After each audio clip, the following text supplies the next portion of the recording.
रहमतुल्लाह अलैह की दरगाह पर आप आए और आपने जो रुके थोड़ी देर, समाज के लिए क्या पैगाम देना चाहेंगे?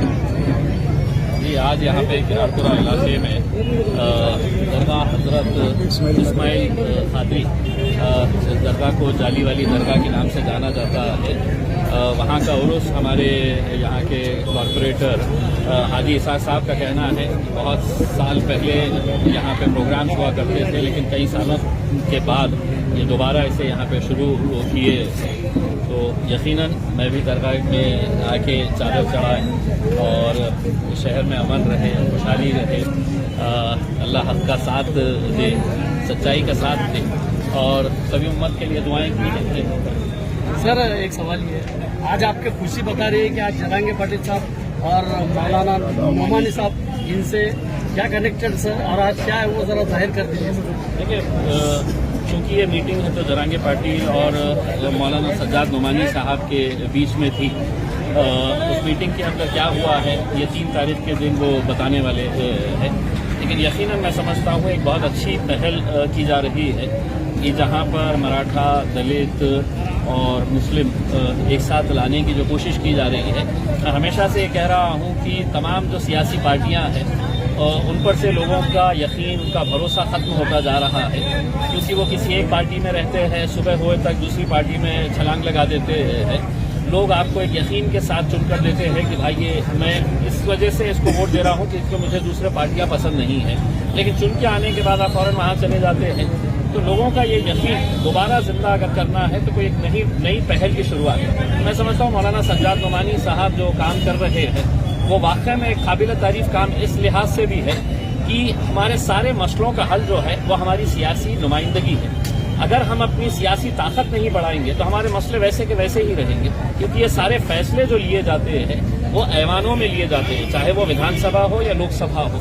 जब वहाँ पे आपकी आवाज़ ही नहीं रहेगी तो आपके मुद्दे कौन उठाने वाला है, कौन सवाल करने वाला है? सर, एक आखिरी सवाल सर, अब इम्तियाज जलील साहब ने इधर का कैंडिडेट उधर और उधर का कैंडिडेट इधर 2 दिन पहले मैंने आपसे पूछा था सर, आप क्या भूचाल लाने वाले सर? मैं कोई भूचाल नहीं लाने वाला हूँ। देखिए, अगर आवाम के दिल में अगर आपके लिए जगह है, अगर आवाम के दिल में आपके लिए मोहब्बत है और आवाम चाहती है तो यकीनन वो बाहर आएंगे, साथ देंगे उसमें। और अगर आवाम को ये यकीन नहीं है कि साहब ये आदमी हमारे लिए नहीं है करके उसमें, तो जमहूरियत की खूबसूरती इसी बात के अंदर है कि आवाम जो है वो बादशाह का रोल अदा करती ही है, वो तय करती है कि किसको चुनकर देना है, किसको नहीं चुनकर देना है करके। मेरी तो सिर्फ इतनी इल्तिजा है, ये बहुत ही सुनहरा मौका आया है। अल्हम्दुलिल्लाह हमने मजलिस इत्तेहादुल मुस्लिमीन ने पूरे महाराष्ट्र के अंदर महज हमने 288 में से हमने सिर्फ 15 सीटें लड़े हैं और हमारी ये कोशिश है कि ज़्यादा से ज़्यादा सीटें चुनाकर लेकर आए, ताकि जब हुकूमत बने तो इंशाल्लाह हमारा भी उसके अंदर हाथ रहे, हमारा भी उसके अंदर साथ रहे। तो इस हिसाब से हमने ये फैसला लिया है। अब देखते हैं 20 तारीख के दिन आवाम क्या करती है और 23 तारीख के दिन कहाँ कहाँ जश्न मनाया। साहब, आपके कार्यकर्ता ने सिल्लोड़ से फॉर्म भरा है MIM का नाम। देखिए, मैं आपको ये बता दूं कि ना तो हमने सिल्लोड़ में कोई AB फॉर्म दिया है, ना हमने परभनी के अंदर कोई AB फॉर्म दिया है। ये इलेक्शन कमीशन की कोई गलती का नतीजा है कि वहाँ पर ये AB फॉर्म्स दिखा रहा है।